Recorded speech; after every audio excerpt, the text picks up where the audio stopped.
साथियों नमस्कार। मैं हूं लाल कुमार जायसवाल और हिंदी क्लास में आप सबका स्वागत है। आइए आज देखेंगे वर्णमाला। वर्णमाला वर्णों के व्यवस्थित समूह को वर्णमाला कहते हैं। वर्णों के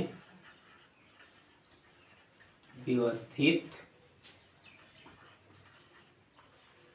समूह को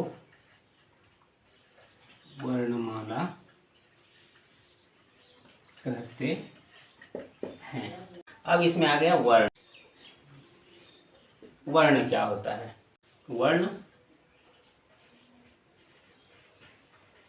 सार्थक एवं स्वतंत्र, सार्थक एवं स्वतंत्र उच्चरित ध्वनि को वर्ण कहते हैं। सार्थक एवं स्वतंत्र उच्चरित ध्वनि को वर्ण कहते हैं। हिंदी में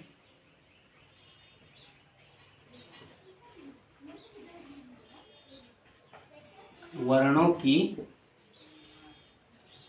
कुल संख्या 52 होती है। अब आ जाते हैं वर्ण। वर्ण कितने प्रकार के होते हैं? 2 प्रकार के होते हैं। कौन कौन से? एक होता है स्वर वर्ण और दूसरा होता है व्यंजन वर्ण। देखते हैं स्वर वर्ण क्या होता है। जिन वर्णों का उच्चारण स्वतंत्र रूप से हो उसे स्वर कहते हैं। और इसमें क्या आएगा? जिन वर्णों का उच्चारण स्वरों की सहायता से हो उसे व्यंजन कहते हैं। अब देखते हैं स्वर अ, आ, ई, उ, री, ए, ओ, औ। ये होते हैं स्वर। ये इनको उच्चारण करते हैं तो ये स्वतंत्र रूप से उच्चारित होते हैं। इनमें किसी की सहायता की आवश्यकता नहीं होती। लेकिन जब व्यंजन वर्ण का उच्चारण करते हैं तो इनमें स्वर मिले हुए होते हैं। देखते हैं क, मैंने लिखा क, तो इसको हम और भी तोड़ सकते हैं। कैसे? क प्लस अ, क प्लस अ। तो इसमें देखा जाए तो व्यंजन में स्वर पहले से विद्यमान है और इसको अगर इसमें से हम व्यंजन से अगर स्वर को निकाल दें तो इसका उच्चारण हम नहीं कर सकते। जहां पे हलंत लगा है इसका उच्चारण हम नहीं कर सकते। इसीलिए इसमें कहा गया है कि जिन वर्णों का उच्चारण स्वरों की सहायता से हो तो उसको हम व्यंजन कहते हैं। तो अगर इसमें से स्वर को निकाल दिया जाए तो इसको हम उच्चरित नहीं कर सकते। तो आइए आगे देखते हैं।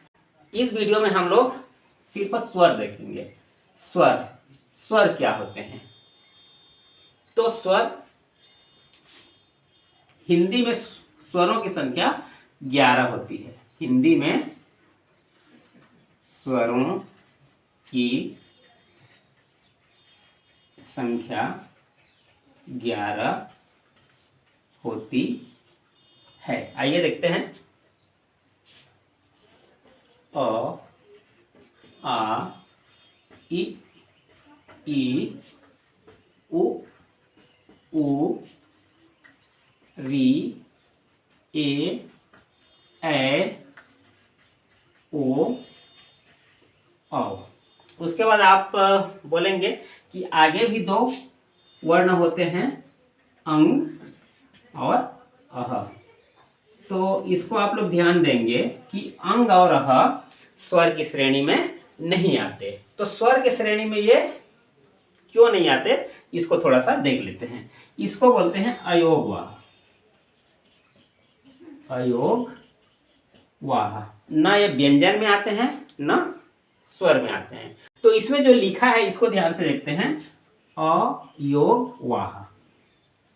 अ मतलब अ और योग मतलब अ के योग से।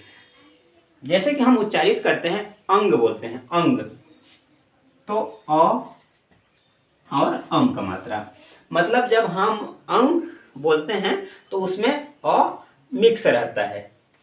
और स्वर का मतलब होता है कि वो व्यंजन में जब मिल जाते हैं तो मात्रा बन जाते हैं। तो इसको हम लोग अगर व्यंजन के साथ लगा दें कम, तो इसमें मात्रा भी बन जा रहा है।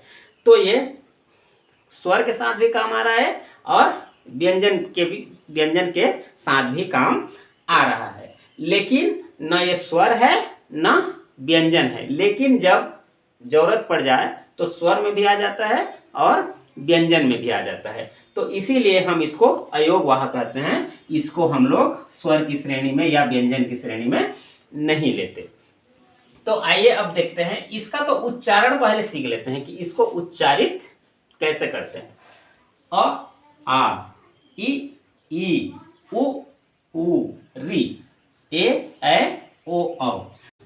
अब इसमें स्वरों का वर्गीकरण देखते हैं हम लोग कि स्वरों को किस प्रकार से वर्गीकृत किया जाता है।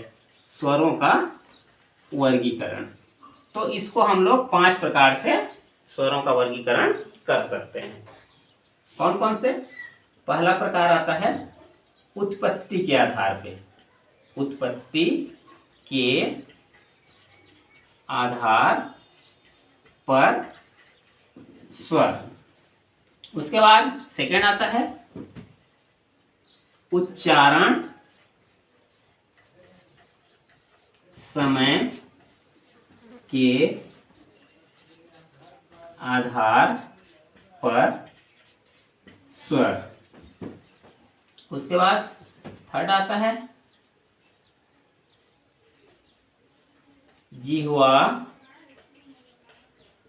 स्थान के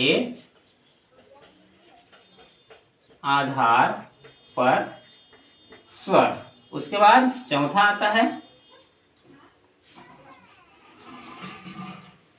होंठ या ओष्ठ के आकार के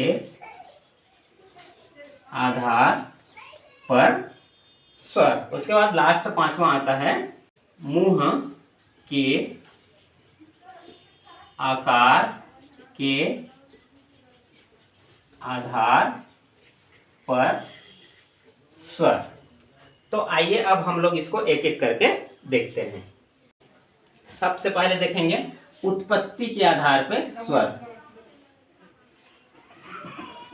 उत्पत्ति के आधार पर स्वर। आइए देखते हैं उत्पत्ति के आधार पे स्वर। उत्पत्ति के आधार पे कितने स्वर होते हैं? तो उत्पत्ति के आधार पे 3 होते हैं। उत्पत्ति के आधार पे 3 होते हैं। देखते हैं कौन कौन से। फर्स्ट आता है ह्रस्व स्वर और सेकेंड आता है दीर्घ स्वर। उसके बाद आता है संयुक्त स्वर। संयुक्त स्वर। अब आइए एक एक करके देखते हैं। ह्रस्व स्वर। ह्रस्व मतलब क्या होता है? छोटा। ह्रस्व मतलब छोटा। तो देखते हैं ह्रस्व स्वर क्या होता है। जिन स्वरों के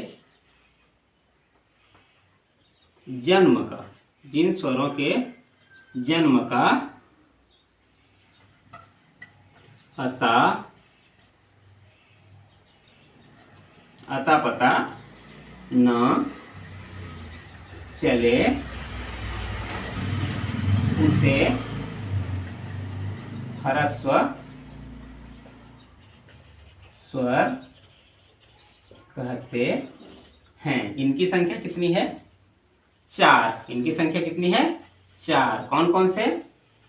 अ, उ और री। उसके बाद आगे देखते हैं सेकंड नंबर, दीर्घ स्वर। दीर्घ स्वर, इसका मतलब क्या होता है? बड़ा। आइए देखते हैं ये क्या होता है। जिन स्वरों का जन्म दो समान स्वरों के योग से बना हो तो उसे दीर्घ स्वर कहेंगे। इसे सजातीय स्वर भी कहते हैं।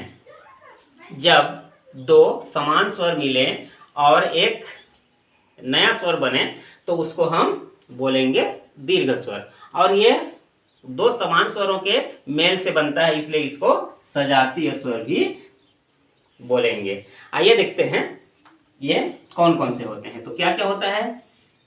आ, बड़े ई और बड़े ऊ।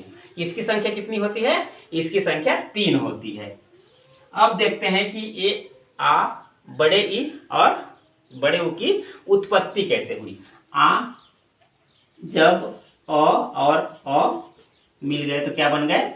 आ बन गए। उसके बाद ई का देखते हैं, छोटे ई और छोटे ई दोनों मिलकर क्या बने? बड़े ई। उसके बाद छोटा ऊ और छोटा ऊ दोनों मिलकर बन गए बड़ा ऊ। तो इसमें लिखा भी है कि दो समान स्वरों के मेल से जो बने उसको हम दीर्घ स्वर बोलेंगे। तो अब आइए देखते हैं संयुक्त स्वर। तीसरा है इसका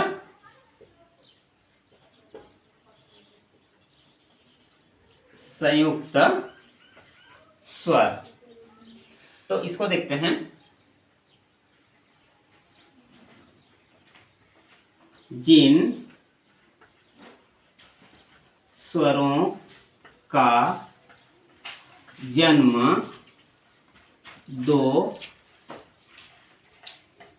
असमान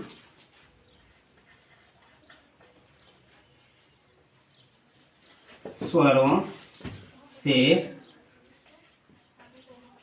हुआ हो वे संयुक्त स्वर कहलाते हैं। संयुक्त स्वर कहलाते हैं। आइए देखते हैं संयुक्त स्वर कौन कौन से होते हैं और इसकी उत्पत्ति कैसे होती है। तो देखते हैं संयुक्त स्वर में ए ओ औ, ये 4 होते हैं संयुक्त स्वर। तो देखते हैं कि ये संयुक्त स्वर की उत्पत्ति कैसे हुई। ए की उत्पत्ति कैसे हुई?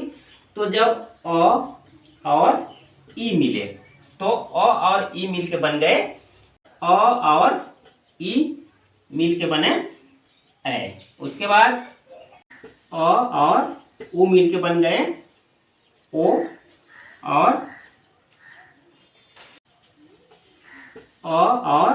उ मिलके बन गए ओ और ओ मिलके बन गए औ। तो इसको देखा जाए तो दो असमान स्वर के मेल से संयुक्त स्वर बनते हैं, तो इसीलिए हम इसको बोलेंगे संयुक्त स्वर। तो आइए आगे देखते हैं उच्चारण समय के आधार पर स्वर। उच्चारण समय के आधार पर स्वर, तो इसके भी 3 प्रकार होते हैं। आइए देखते हैं कौन कौन से होते हैं। इसमें भी पहला होता है ह्रस्व स्वर,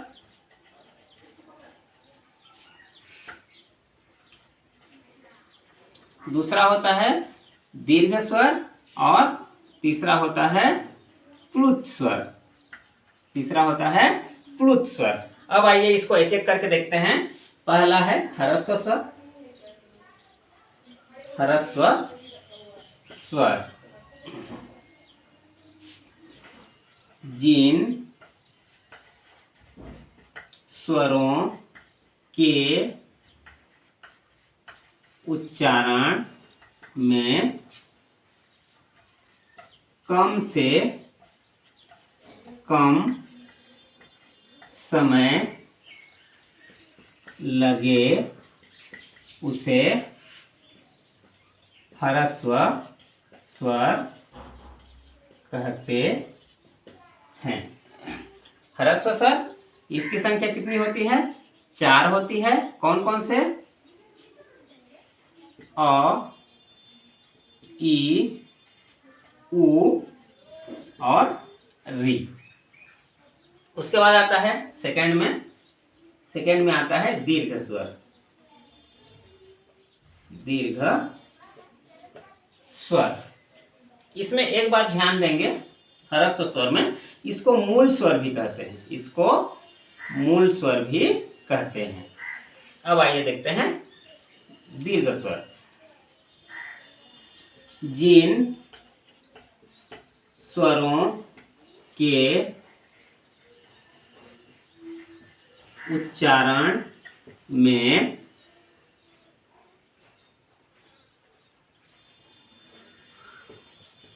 ह्रस्व स्वर से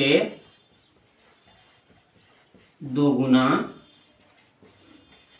समय लगता है उसे दीर्घ स्वर कहते हैं। आइए देखते हैं कौन कौन से होते हैं दीर्घ स्वर। आ, बड़े ई, बड़े ऊ, ए, ऐ, ओ, औ। तो जिन स्वरों के उच्चारण में ह्रस्व स्वर से 2 गुना समय लगे उसको हम दीर्घ स्वर बोलेंगे। इसमें एक बात आप लोग ध्यान देंगे कि उत्पत्ति के आधार पे दीर्घ स्वर और संयुक्त स्वर अलग अलग होते हैं, लेकिन उच्चारण समय के आधार पे बोल दिया जाए तो संयुक्त स्वर और दीर्घ स्वर दोनों मिलके दीर्घ स्वर बनते हैं। इस बात को आप लोग ध्यान देंगे। अब आगे आता है प्लुत स्वर। प्लुत स्वर, तो इसमें बोलेंगे जिन स्वरों के उच्चारण में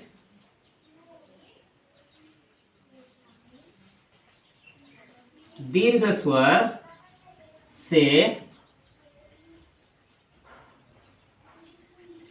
2 गुना समय लगे उसे प्लुत स्वर कहेंगे। उसे प्लुत स्वर कहते हैं।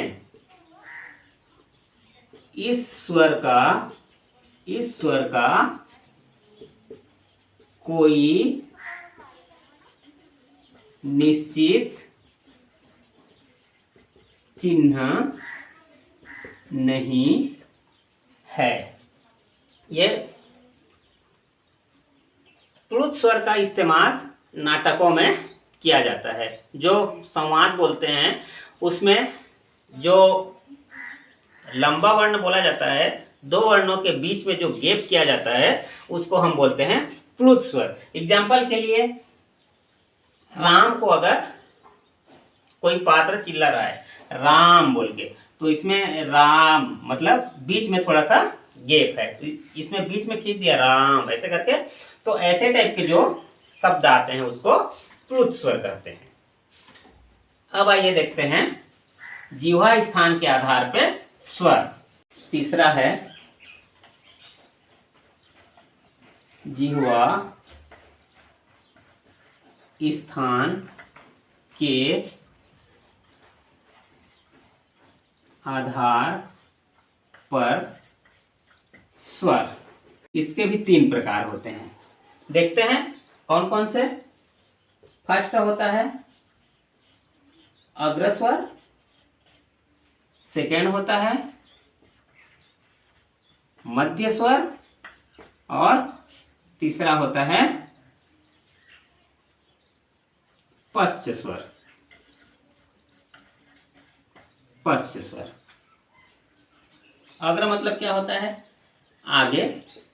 मध्य मतलब बीच। पश्च मतलब पीछे। अब इसमें बोला है जीभ, जिह्वा स्थान के आधार पे, तो जीभ, हमारे जीभ को आधार मानकर देखेंगे कि जिन वर्णों का उच्चारण जीभ के आगे से हो उसको हम बोलेंगे अग्रस्वर, और जिसका उच्चारण जीभ के बीच से हो उसको बोलेंगे मध्य स्वर, और जिसका उच्चारण जीभ के पीछे से हो उसको बोलेंगे पश्च स्वर। अब आगे देखते हैं एक एक करके। अग्रस्वर। अग्रस्वर जिन स्वरों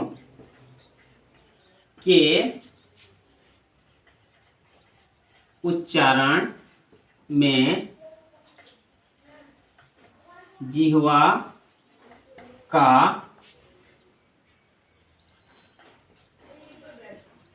अगला भाग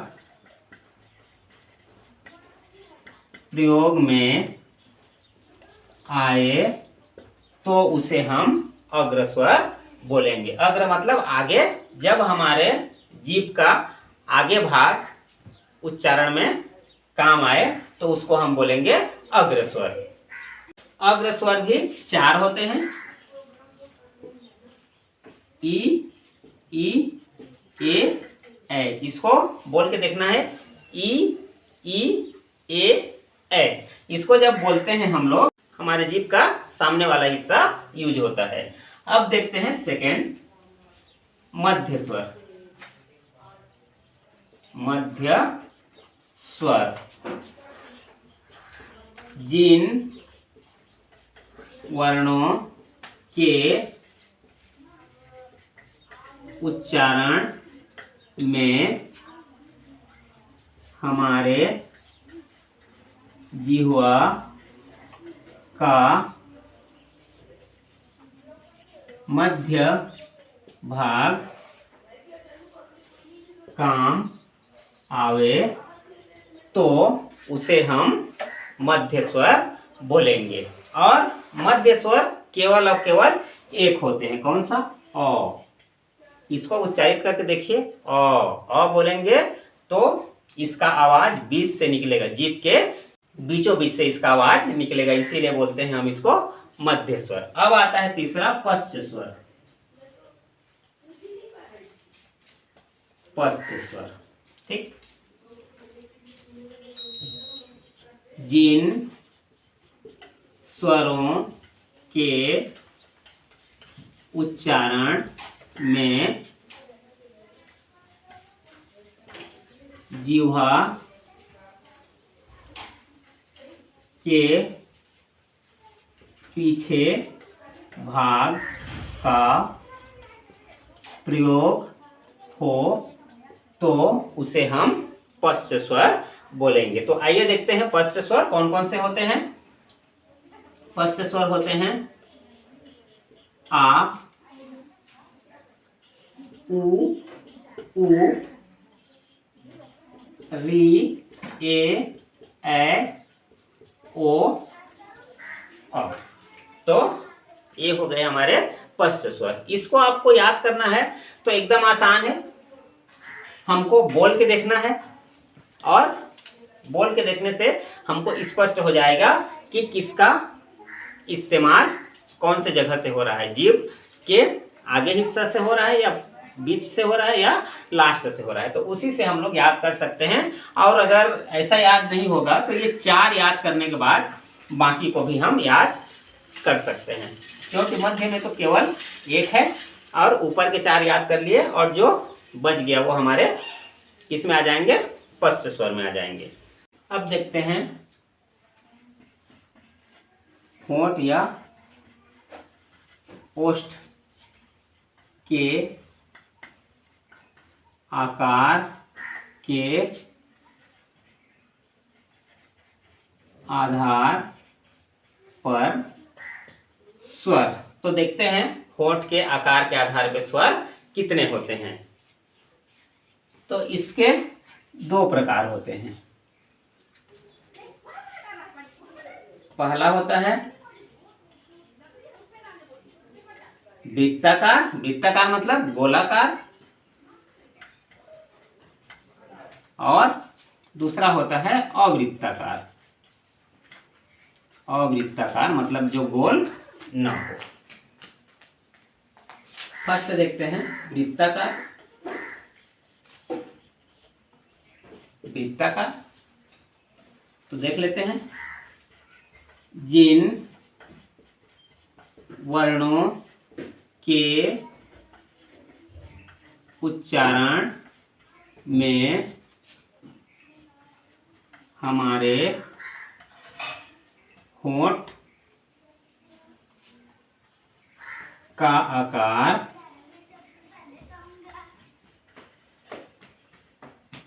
गोलाकार हो जाए तो उसे हम वृत्ताकार स्वर बोलेंगे। तो आइए देखते हैं वृत्ताकार स्वर कौन कौन से होते हैं।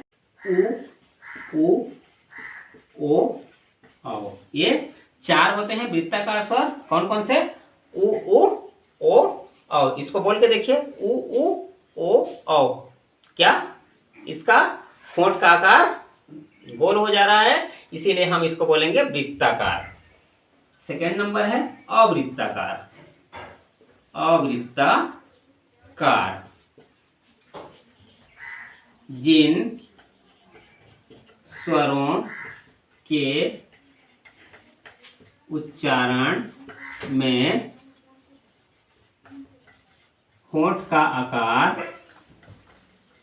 आकार गोल न हो तो उसे हम अवृत्ताकार स्वर बोलेंगे। अवृत्ताकार में कौन कौन से आएंगे?